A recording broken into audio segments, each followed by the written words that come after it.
It's my pleasure this morning, this afternoon now, to introduce Professor Paul Ewart from Oxford.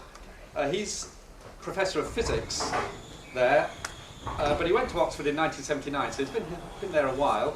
Before that he did a PhD at Queen's in Belfast and was a fellow at Imperial College for a while. He's written actually on the topic he's speaking on today in this current Journal of Science and Christian Belief. That is, I was going to say that's providential, but it was directed providence, I have to say, that he's here today. So you can read more about it in that journal if you want to after his talk. He's written other things in science religion as well, and his research is on something very complicated, using lasers to study atomic and molecular physics, quantum optics and nonlinear spectroscopy. So actually I'm quite glad he's not talking about that today, though I'm sure it's really interesting as well, Paul, but probably beyond my ken. But anyway, he's going to talk on the necessity of chance, so thank you very much for coming across on such a wet day. We look forward to hearing from you, Paul.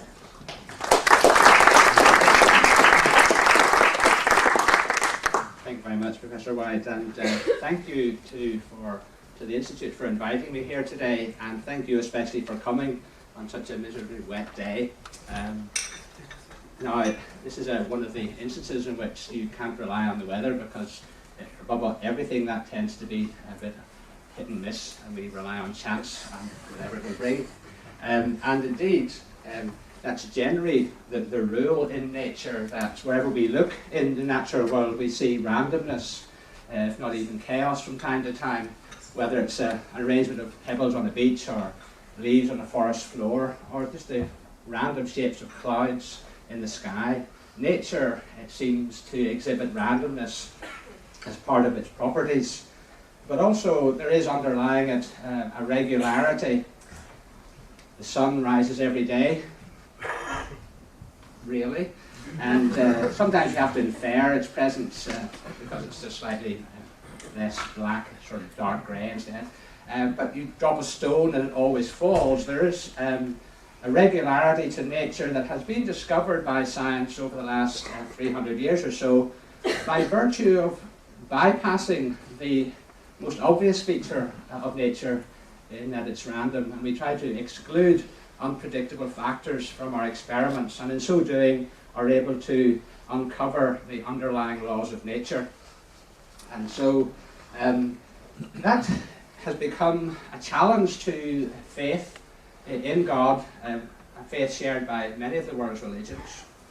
Over the last few decades, in fact, or the last 100 years probably, the nature of chance and its properties have become a subject of scientific study in itself. And that has raised certain questions for faith in God. The title of the talk, The Necessity of Chance, is a sort of play on the title of Jack Monroe's book, which famously kicked off modern atheistic writing in this area, Chance and Necessity. Man at last knows he is alone in the unfeeling immensity of the universe, out of which he has emerged by chance. And modern atheists make much of this inherent property of evolution, that it is driven initially by random mutations. Writers such as Richard Dawkins make much of the fact that because that's inherently lacking in purpose, life itself has no purpose, and therefore no purpose of creator. So the argument goes from the existence of chance to the non-existence of God. That's the only alternative, is that God is a delusion. Now, this logic, of course, is shared by many religious people. Creationists and proponents of intelligent design would also argue that chance cannot be real if God is in supreme command and control of the universe which he has created. So that there is a sense in which the logic forces one to the conclusion that chance is illusory. So we seem to be faced with the choice that either God is a delusion or chance is an illusion. That's shared probably by most theologians ever since the dawn of Christianity. Although they've struggled with the notion of chance in life, underlying it there's been a conviction that God is in control of everything. And Calvin, of course, would be a typical example of that philosophy when he writes, "There is nothing cheaper than a sparrow, and yet God's eye is upon it, and nothing happens to it by chance.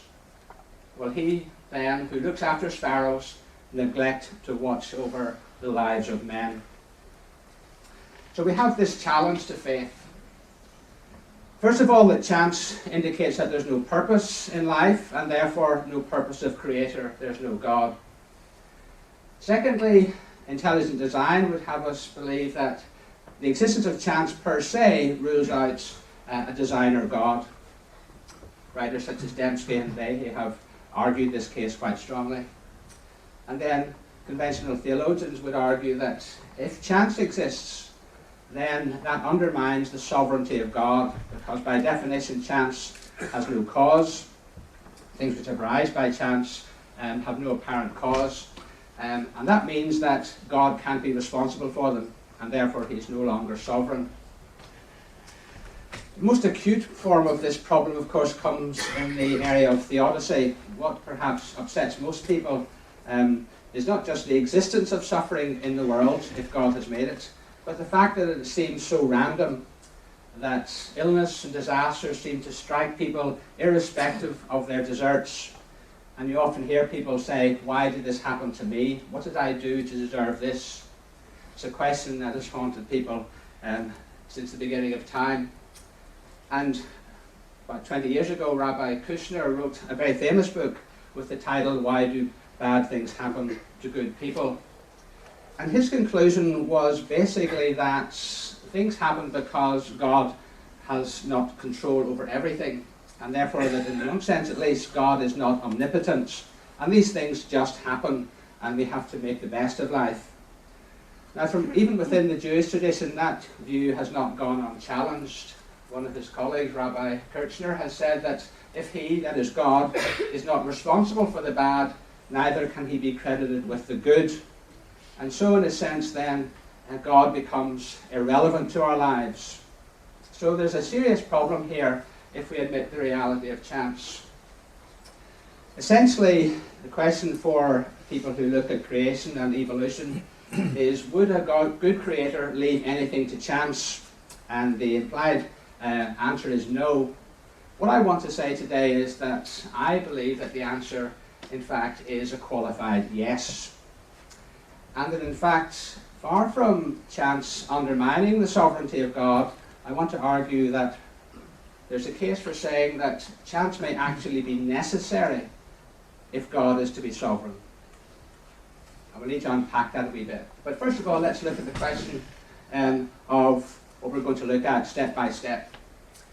I'll start off briefly with a few things that may or may not be controversial, but to establish how, from a scientific point of view, we take chance seriously and we treat it as a real phenomenon. The most famous example, of course, is in biology, in the evolution of life on Earth. But there are some important areas where chance in physics is seen to be a very real feature of nature. I want to argue then also that even though chance exists, there's still a possibility that meaning and purpose can still exist in parallel with chance itself. And then we'll look at this vexed question of the randomness of suffering. And I want to put forward a thesis that this randomness in our suffering, although it may be in one sense the most difficult aspect of theodicy, might provide us with a clue to its answer and lead to some understanding of what the purpose of chance might be in God's creation. I'm going to argue that in fact chance is in some sense necessary to maintain God's sovereign control over the world. So I want to argue that chance has a theological purpose. Now I better stop here just for a moment and explain again that I am a physicist. I'm not a theologian, and so I know I'm in a room populated by theologians, and I'm comforted by the thought that at least theologians know how to forgive. So if I say something that offends your theological sensibilities, please remember that I'm not a theologian. So what we're going to do then is start off by looking at chance in biology. Now I'm not going to say very much about this. It's well known to everybody that These random mutations that underlie changes in our genes are the initial driver of evolution, and that they are then acted upon by natural selection. And this neo-Darwinian process is what drives evolution and the forms of life that we see around us today. Now, Arthur Peacock has argued very forcefully that, in fact, we can understand the purpose of chance in biological evolution as the most efficient way in which God could explore the range of possibilities that are open to the natural world. That, acted upon by the laws of physics, all the possibilities can be very efficiently explored by these random mutations. And that what you end up with is a life form that is robust and adaptable to random changes in the environment. So there's a very sound reason why chance is built into the evolution of life. It's probably worth saying in this part of the world also that recent thinking about evolution has challenged the idea that if you were to rewind the tape and start life all over again, we wouldn't end up where we are today. And Simon Conway Morris has argued that from the point of view of convergent evolution, that we have the evolution of humans being inevitable, although we do live in a very lonely universe. So that life is, in one sense, inevitable, but very rare. And so it's a very remarkable phenomenon. So let's have a look at chance in physics. And I'm not going to scare you too much, I hope, but there's some very familiar examples. I'm not going to try this in case I break something, but you may have seen the demonstration of balancing a plate on a stick.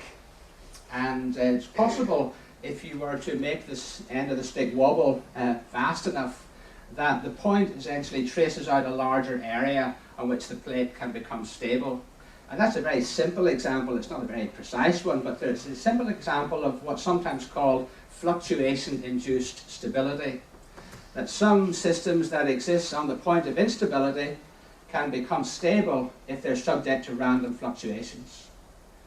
So that where sometimes things might fall apart and collapse, the presence of chance fluctuations actually makes them stable. So we have this phenomenon of fluctuation-induced stability, and then even at the very fundamental level, people have the notion that quantum theory is inherently a theory of chance, and they forget the fact that actually the equations of quantum mechanics are extremely deterministic. But buried in the system of these equations is the opportunity for chance to break that determinism, and I'll give you a simple example of that. Everyone's heard of quantum jumps. Now this is as hard as it gets, so don't worry. I want you to imagine that this represents an atom in its normal state, and when light shines upon it, it's possible with very intense light from lasers to make it make a quantum jump. What will happen is it will absorb 2 photons from the light, which are slightly different in wavelength, and so the atom will absorb the energy and jump up to a higher state. Now, quantum mechanics tells you that, in fact, that's one possibility, but you can do it the other way around. You can absorb the photons in the opposite order, and the problem is that if that happens, the probability of arriving there is the same by both paths 1 and 2, but they have the opposite sign. One's plus and one's minus. So since they're both equally likely and you add them together, what happens? You get a destructive interference, and this transition, this quantum jump, does not take place ever. It's determined not to happen. So even though it's a quantum phenomenon, it's rigidly deterministic. This will not happen because the probabilities cancel. Now let's see what happens, and we've done experiments like this.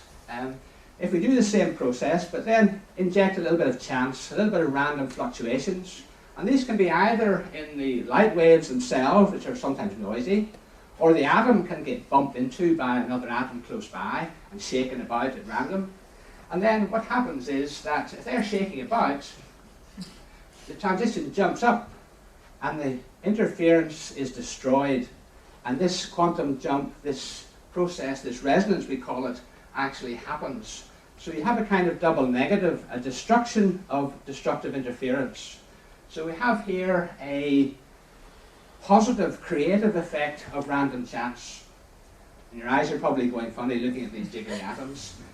What I'm saying is that these random fluctuations are providing a creative purpose.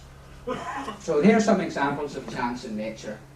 We've got the random mutations driving evolution, and that's the most efficient way of exploring the possibilities opened by the laws of physics.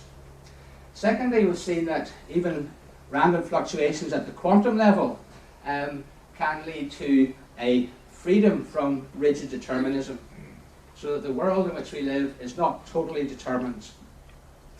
So we've seen that chance makes things, or provides a creative effect at different levels, both from the atomic level right up to the level of genes and animal organisms. I think it's interesting to perhaps look at the possibility that chance and chaos that arises from chance processes might have been deliberately put there by God for a reason. Right at the very beginning of Genesis, we read that the earth was formless and empty, and darkness was over the surface of the deep, and the Spirit of God was hovering over the waters. Now apparently, and I'm sure the Hebrew scholars will correct me if I'm wrong, that the Hebrew people tended to see the sea as rather intimidating and scary because it was a picture of uncontrollable chaos. And so some people have suggested that's why they never became very much as sailors and didn't travel the world very much by sea. That the biblical picture of the sea is one of randomness and disorder. But here we have at least one way of reading that is that at an initial stage of creation there was some primeval chaos, and out of that chaos God forms the earth and the heavens and everything living. That's the theological message. So that maybe one can see that God has a purpose for chance itself, and it's there right at the very beginning. And so what we're coming to here is a view put forward by David Bartholomew in a number of very helpful books on the subject. The first one's now out of print, but it's available on the web, The God of Chance, in which he states very clearly that chance has to be seen as within the providence of God. It's not something that requires the abolition of theism, nor is it an illusion. So scientifically, we're taking chance seriously and identifying it as a real phenomenon. It's not something that is simply an expression of our ignorance, and that underneath God is actually pulling the strings in a deterministic way. So if that's the case, and there is this randomness inherent in nature and in life, doesn't this rule out the possibility of meaning and purpose? Well, I want to suggest that that's not necessarily true. For example, let's think of something random. When we were sitting or standing around having lunch before the seminar this afternoon, there was a constant buzz of conversation in the background. And if you were to record that hubbub and examine it, the sound fluctuations, it would look chaotic and random. You can't make sense of it. But if you were to analyze it, you would find that the distribution of frequencies of high pitches and low pitches actually follows a very definite scientific law. It's called 1 over F noise, that the frequency of the noise is inversely proportional to its amplitude. So very rarely do you get very loud ones. Most of them are rather small amplitude. And so there's something that we can learn about what was going on simply by looking at the noise. Okay? So noise is not totally meaningless. If you're able to analyze it in a different way, at a higher level as it were, then there's information to be got from even the noise itself. So that once you've got that information by a proper kind of higher level analysis, then providing information is there. That's a prerequisite for meaning. What about purpose? Well, purpose, of course, then speaks of some kind of intention, some kind of movement towards a goal or an end that's directing the processes in nature. If things are random, is it possible then that things can have a direction of travel? Well, I think that's certainly true, because things may be random at one level, but there may be order at a higher level. For example, all the atoms and molecules in this room are moving around totally at random. And yet, they almost never, just as well they don't do this, rush over to one corner. Theoretically, that's a possibility. But because of the randomness of the motion, we know that the gas laws will tell us that the pressure will be the same everywhere in this room. So the gas laws are based on the fact that underneath all these atoms are moving totally randomly. There's no bias to move in one direction or another. So the statistical laws of physics are based on the fact that there's randomness at one level, and yet if a wind blows, everything can move together in one direction. Maybe random at one level, but there can be an overall movement if the window's open and a draft makes something move, the air move in bulk across the room. So let's think of a higher level to things that are happening in our bodies. There may be random firings in our neurons, and yet in some way our consciousness is able to supervene, to direct those chemical and physical processes in our brain and to make conscious thoughts. So there's an emergent property here of consciousness that can come out of inherently irrational chemical and physical processes.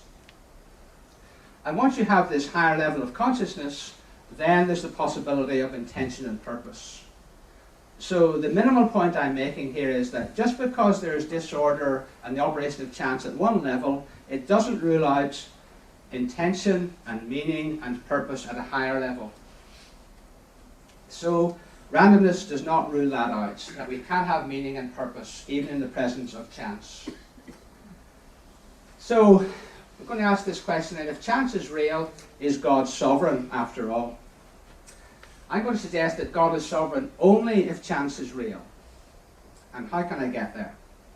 Well, we're going to tackle what I feel is one of the most difficult aspects of theodicy.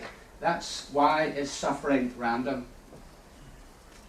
What I'm going to suggest is that if we look at this particularly difficult aspect of the problem of suffering, then we may get a clue as to the purpose of chance that God might have built into the creation. You see, we have to come to terms with three things. We have chance, as we've been outlining in biology and physics. We have the laws of nature that science has elucidated, that operate and produce regularity and reliability, and enable us to predict that the atoms will not all rush over to one corner, that there's a regularity to nature that we can describe by these laws of nature. But we also have this third factor, free will. Now I'm going to take it, for the sake of today, that free will exists. There's a different argument you can have as to whether free will itself is an illusion. Personally, I think that's philosophically untenable. But that's a tangent. I'm going to suggest that if we assume that free will is a real feature of our lives, and accept that chance also is a real feature of our lives, operating with the laws of nature underpinning and giving us some ability to predict the future, then when these three factors interact, then life gets a little bit more complicated, but also a little bit more interesting. So what happens is that chance really means that our life is, in many areas, unpredictable. That underneath there are these regular laws of nature, but as well as that, there are these random events that happen from time to time that seem to have no apparent cause. And there may even indeed be things which are radically uncaused at the quantum level. So the feature that we want to think about is the fact that there is a built-in unpredictability about life. And so when we consider this in the context of theodicy, then we've got to consider what would be the alternative to chance being real. Supposing that suffering was not random, supposing in fact all our suffering was due to some underlying cause. Now I know there are several philosophies of life and religions which build this in to their way of thinking, that suffering today is a result of sin in the past, and that in some kind of karmic sense we get what we deserve. But supposing it wasn't like that, that it was like that, and that suffering was not random, that there was some underlying cause that could, in a sense, be predicted, and it was based on our moral deserts, for example. Then you'd have two sets of laws operating. One would be a set of moral laws, distinguishes right and wrong, and then there's the physical laws, the laws of nature that give reliability and predictability to our life. If suffering is going to be non-random, then these moral laws would have to supersede the physical laws. God would have to intervene to prevent bad things happening to good people. And what's more, he would have to do that reliably and consistently. So there'd be divine intervention required to ensure fairness. If God is going to be consistent and fair to everyone, then some kind of ongoing divine intervention has got to ensure that suffering is not random. But that means then that in principle, God's action would be predictable. That there must be in principle some way in which the randomness that appears there can be overridden by God. And if we know we can do that, and our free will can choose an action that is bad, then God must act in response to that freely chosen action to ensure fairness and to make sure that suffering is only based on our moral deserts. Now what that means then, of course, is that God is reacting to our free will. And therefore, in principle, it is possible for us to force God's hand. Because we can predict what would happen in a given set of circumstances, then we could force God to act in a certain way. And therefore, God is not sovereign. How do we get out of this? Well, let's see the influence of chance in this situation. That randomness and unpredictability can, in effect, insulate us from God. Because we can, in practice, predict what will happen in a given situation, we can't predict or analyze what happens as definitely being an act of God. There's always some uncertainty. Einstein famously said that coincidence is God's way of remaining anonymous. So that when we look at what happens, we can't be sure that what has happened is a result of God's intervention or of some other just random occurrence. The unpredictability means that we can't force God's hands, and therefore he is insulated from our free will. So that means we can't exploit God's consistency. The very virtue of the fact that life is unpredictable. And so this chance aspect of nature and life is what maintains God's sovereignty. So it seems paradoxical, but that seems to be the logic of this way of thinking. So what I'm saying is that chance has a theological purpose, and its purpose is to maintain God's sovereignty in a world which operates according to predictable laws and in which you have creatures with free will. It's the interaction of those three things that gives chance its theological purpose to maintain God's sovereignty. Let me give you an example. There are computers that are set up to do pretty boring routine jobs. Now, computers are a great boon to us because they're very reliable and predictable. They always operate the same way. But that's as well their weak point, that they can be infected with a virus. Supposing we have here a process that is going to start and finish after some sorting algorithm. It's going to take some data and arrange it in some order. So it has various steps in the computer program that takes the input and takes it through a series of steps to the finish. Now, there exists some devious people who have fun inventing computer viruses. And so it's possible, and this sometimes happens, that a virus can be injected into the system, either through the input or some way. And what this does is that it traps the computer program in an ever-recurring loop. And if you ever learned computing in the days when you had to go along the next day and get your printout, and you discovered you'd done this by mistake, you were met with a pile of paper because it kept churning out blank pages all night until it ran out of paper. Thankfully, that doesn't happen with modern computers, but this is the sense that it can be trapped in this kind of never-ending loop. So, supposing you've got this system, if you've got a very clever computer programmer, what he can sometimes do is to build in random jumps. Okay? He deliberately allows some randomness to come in occasionally into the operation of the computer program. Then when it's stuck in this loop, a random jump occurs and it steps outside that loop and can then start again and finish the process. So we can protect our computer programs by deliberately putting in a little bit of randomness. And that's a bit like what I'm suggesting God does, that he insulates his providential will from our free will by these random jumps that free us from determinism and from exploiting God's consistency. So there's another way in which one can think of this that was introduced by William James with the analogy of the infinitely wise chess player. And he was thinking predominantly of how you can reconcile free will with God's providence and sovereignty. How can they both be consistent with each other?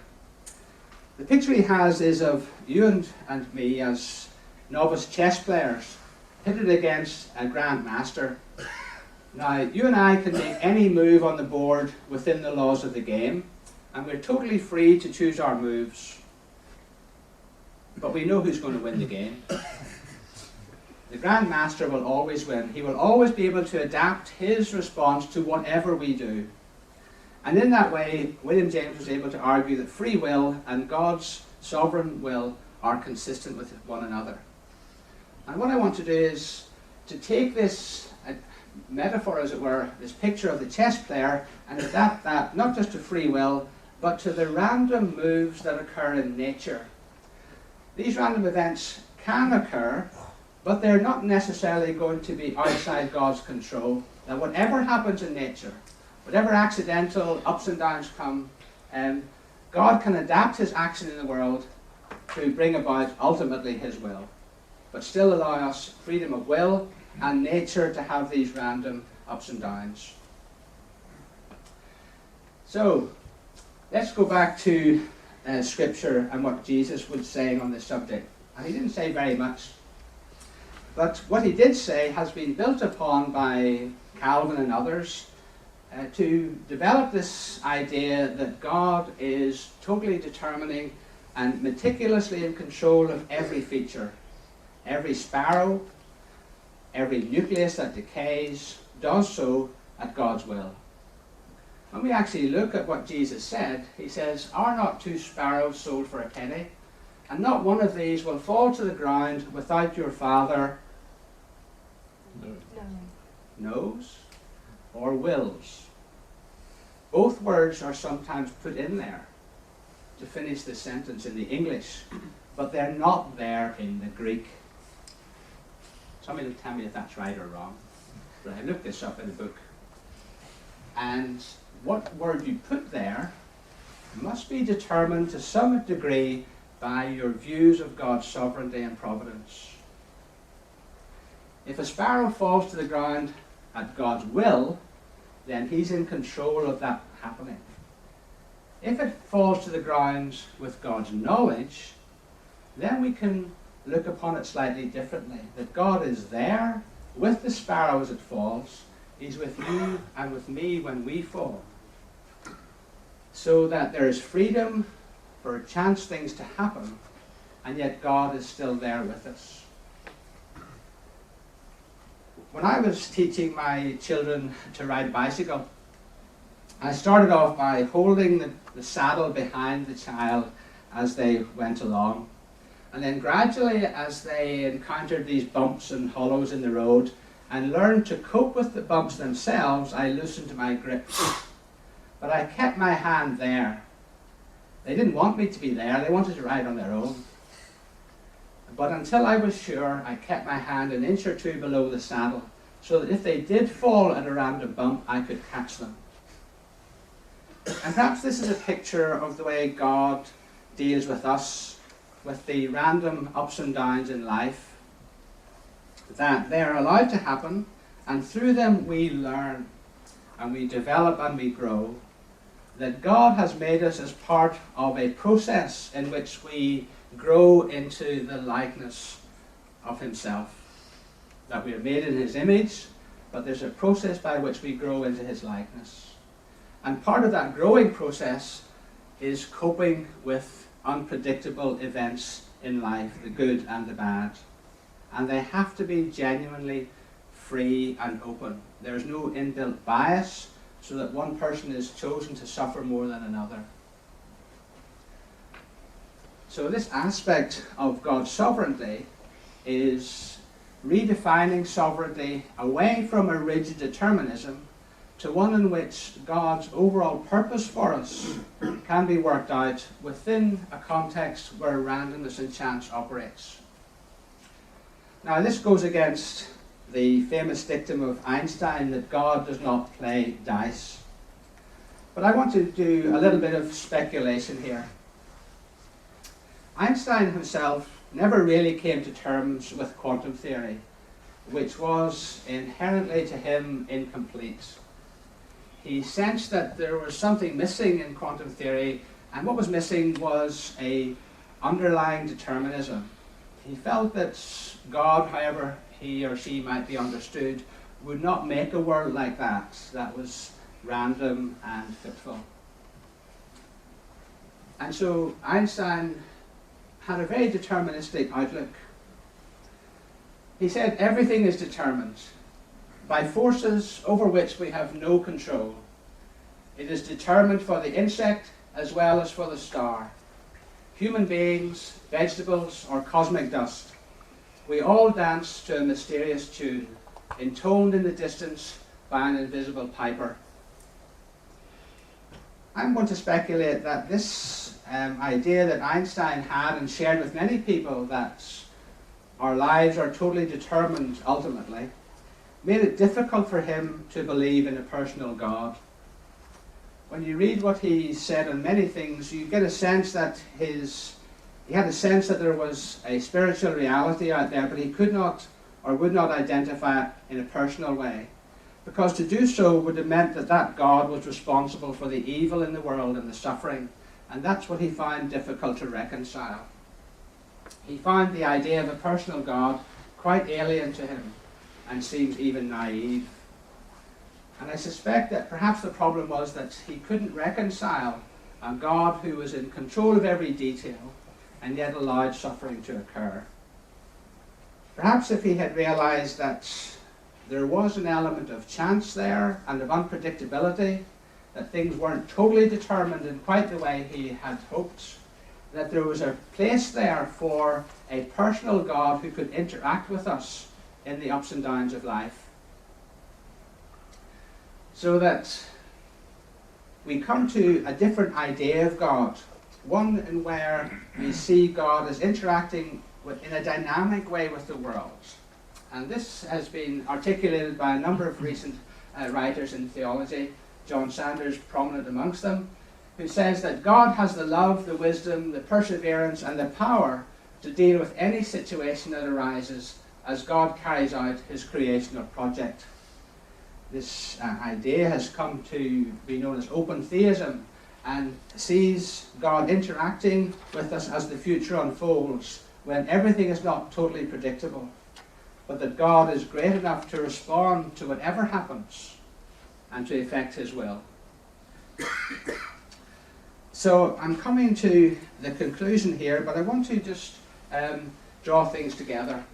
I started off with the randomness that we see in nature around us, and there's perhaps something there that we've glossed over, and that is the fact that when we look at the world that God has made and we see this inherent randomness, it is just beautiful.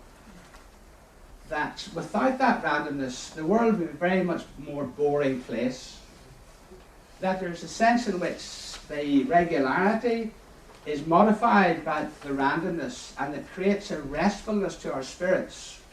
Imagine going for a walk in the countryside and following a dry stone wall and seeing it wander over the fields, and compare that by walking along a Lego-like plastic wall where every brick is identical.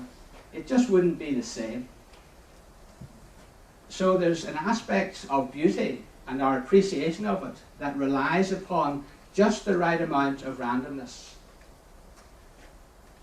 Sir John Polkinghorne, who is in the audience here, and he can defend himself here, but he has remarked that we see in the universe just the right amount of chaos. Just enough for things to be created, but not too much that things are always destroyed.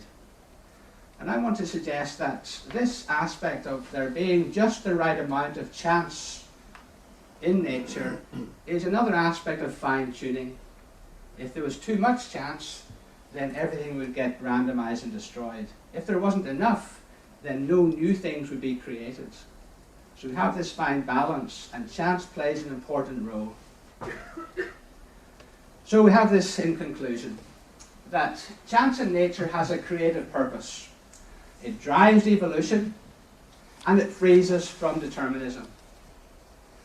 Secondly, it maintains a freedom for moral choices. It means that when we do something, we're not constantly aware of some divine hand that will step in and prevent us from doing something bad. So we are totally free to choose right and wrong. Thirdly, this idea of not being able to predict what will happen means that we cannot force God's hand in any predictable way. So our free will can't exploit God's nature and consistency, and maintains his sovereignty. Finally, we see random suffering, as Jesus saw it, as an opportunity to experience God's grace. That the man born blind was not so because of some sin that he committed, or his parents. It wasn't caused in that way. But it was one of those things that happens from time to time, in which there was an opportunity to experience the presence and love of God. And I think when we come to see chance as being a creative gift from God, then it may help us be more at peace with it and live with it as a gift from God. Now before we get there, I've quoted two rabbis in my talk so far. Let me finish with the third. Rabbi Lionel Blue once told a story of a Jewish businessman who had fallen into financial difficulty, and so he prayed for himself to win the lottery. Every week he prayed that he would win the lottery, and week by week went by and he didn't win the lottery, and he was getting desperate. So one day he cried out to God, "Please, you know my situation, you know I need the money, help me win the lottery." Heavenly voice boomed into the synagogue and said, "I hear your prayer, my son. Meet me halfway. Buy a ticket."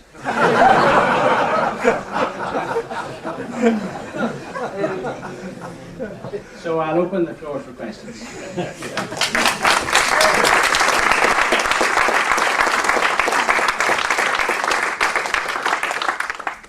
Thank you. Well, plenty of time for questions. Who wants to start? Let's start over there. There's an interesting story in Book of Kings about the death of Ahab, isn't there? Where a chance arrow, it says in our English version. The Hebrew doesn't have chance at all.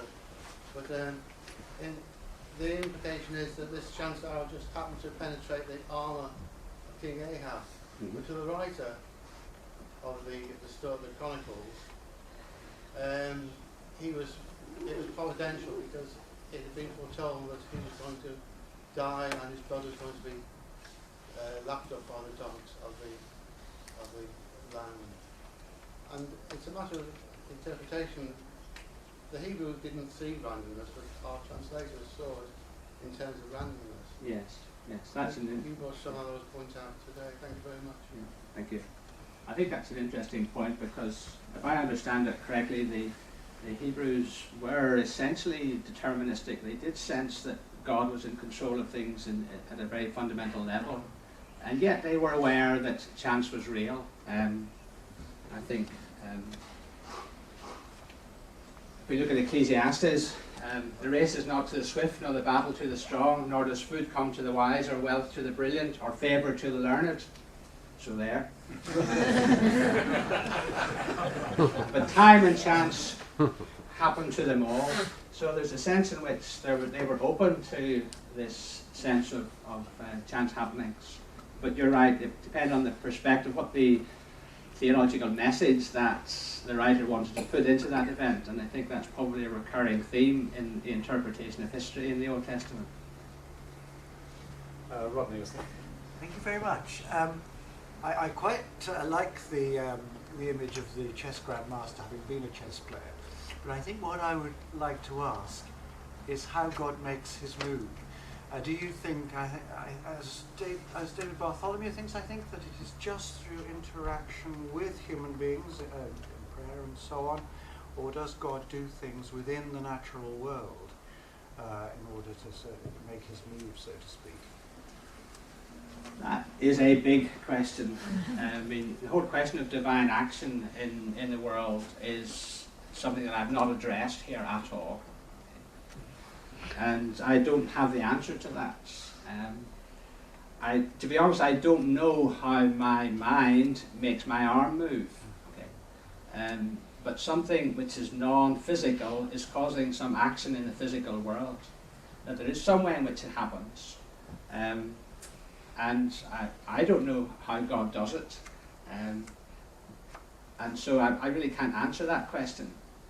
I think that, as I understand David Bartholomew's arguments, God is working through nature and even the randomness that's built into it to bring about an overall purpose. And in some way, the things that happen at the small scale that don't affect the long-term outcome are not important. I'm not totally happy with that, in the sense that the suffering that comes to people like you and me is just collateral damage in some cosmic scheme that God has. And I prefer to see God's activity in the world in a more personal and individual way, as Christ was saying about the sparrow, that he is with us in these events of life and helping us to grow through them so that there's a purpose in them, even if we can't fully get our minds around it or how it's actually happening. So I can't answer the question of how God acts upon the world. Maybe somebody else in the audience knows the answer to that one.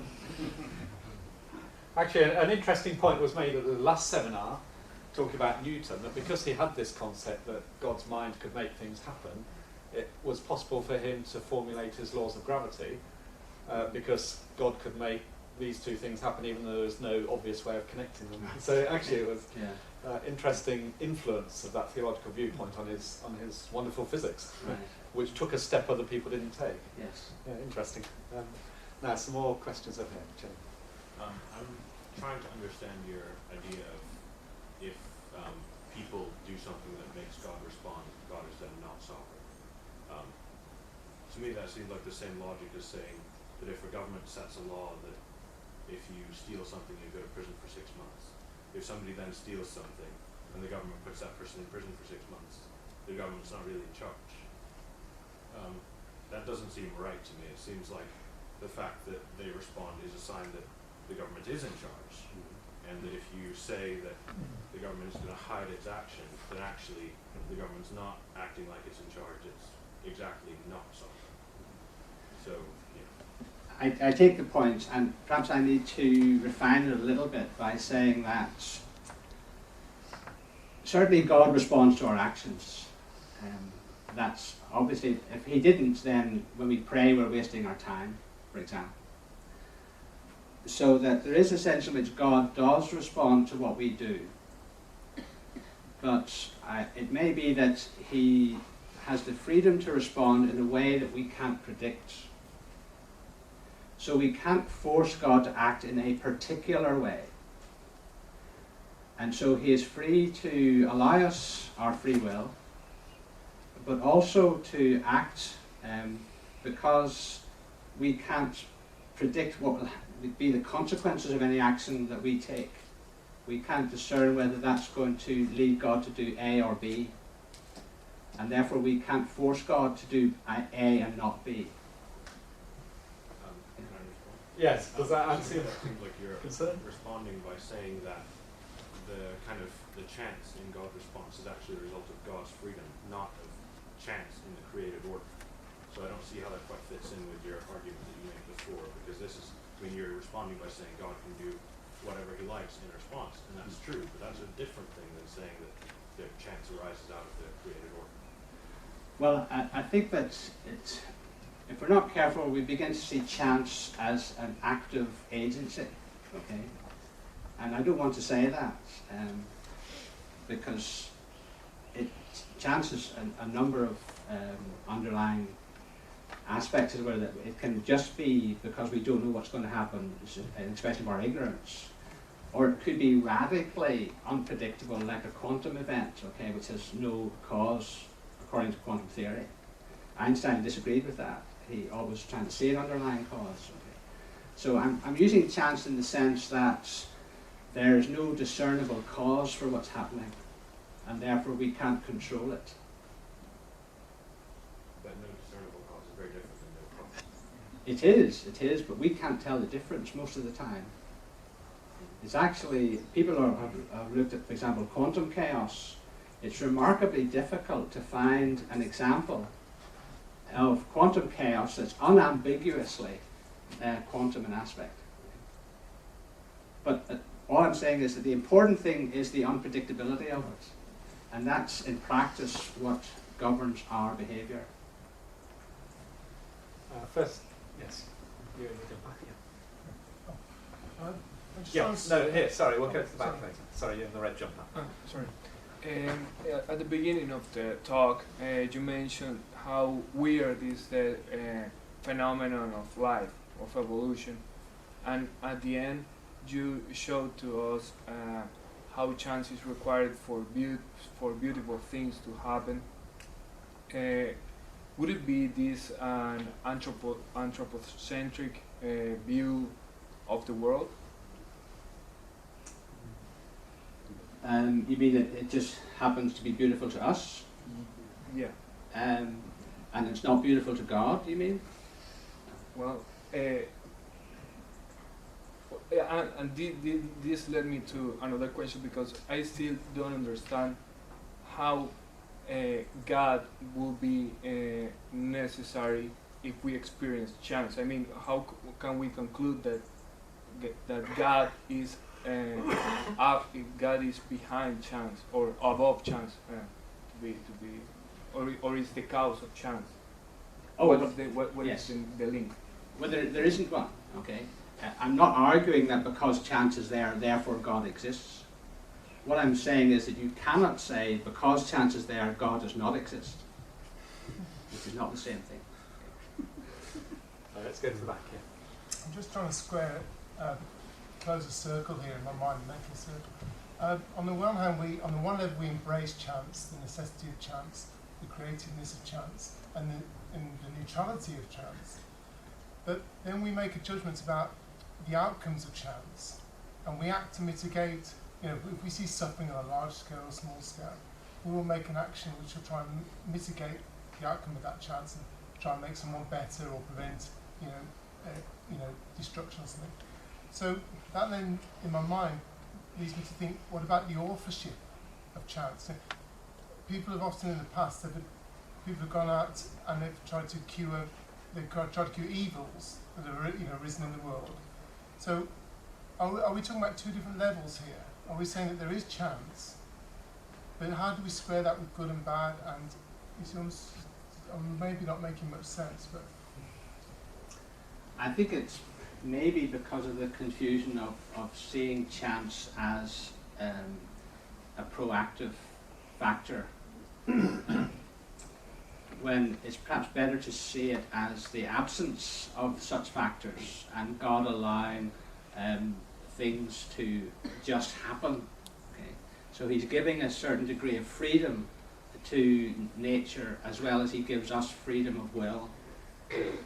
And it's the aspect of things being allowed to operate within the laws of physics ultimately, but at different levels random things can happen that are either unpredictable in practice or unpredictable in principle. So there could be both. But the essence is that it frees the system up, and so it's not rigidly locked into a kind of series of dominoes falling all through the universe. That there is freedom to insulate one act from another. So, for example, if I do an act of evil in the world, it will affect the people immediately around me, but its influence will die away the further out one gets. In something like the way my voice, the sound will die away because of the random disordering of the motion of the atoms in the atmosphere, and the energy dissipates. So there's a limit to the amount of evil I can do because of the level of randomness in nature, as it were. So there's another aspect in which there's a positive benefit of having chance in the world, that evil doesn't go on forever having its influence. Does that help at all? Sort of. I'm just trying to, as I say, that it doesn't. I agree with most of what you said, and it strikes a chord with me. I'm just trying to marry the two things up. The fact that people would argue from a theological perspective that bad things happen sometimes because we live in a fallen world, which is what you referred to earlier on, and therefore, what are the, if we address suffering, we make a judgment about where that suffering comes from, you know, good and bad, evil, God, Satan, you know, and I'm just trying to marry those two up, the chance versus the authorship of the outcomes of chance, if you see what I mean. Well, just for clarification, I don't think I called the world fallen. I wouldn't put the fall and the world together in quite that sense. I think the fall, if it means anything, has to do with us rather than the world around us. So, I think we probably have time for one last question. Yes, Do you think the amount of order and randomness we see depends to some extent, maybe a large extent, upon how much we know about how the system is generated? The thought occurred to me when you showed that beautiful picture of the sky, which to one who spent thousands of hours soaring in thermals is a most orderly sky, with beautiful streaks of thermals there, generated by insulation and gradient winds and in accordance with all laws of physics. It wasn't random at all. It's random in the sense that you'd have been hard job predicting the precise shape of that cloud the day before.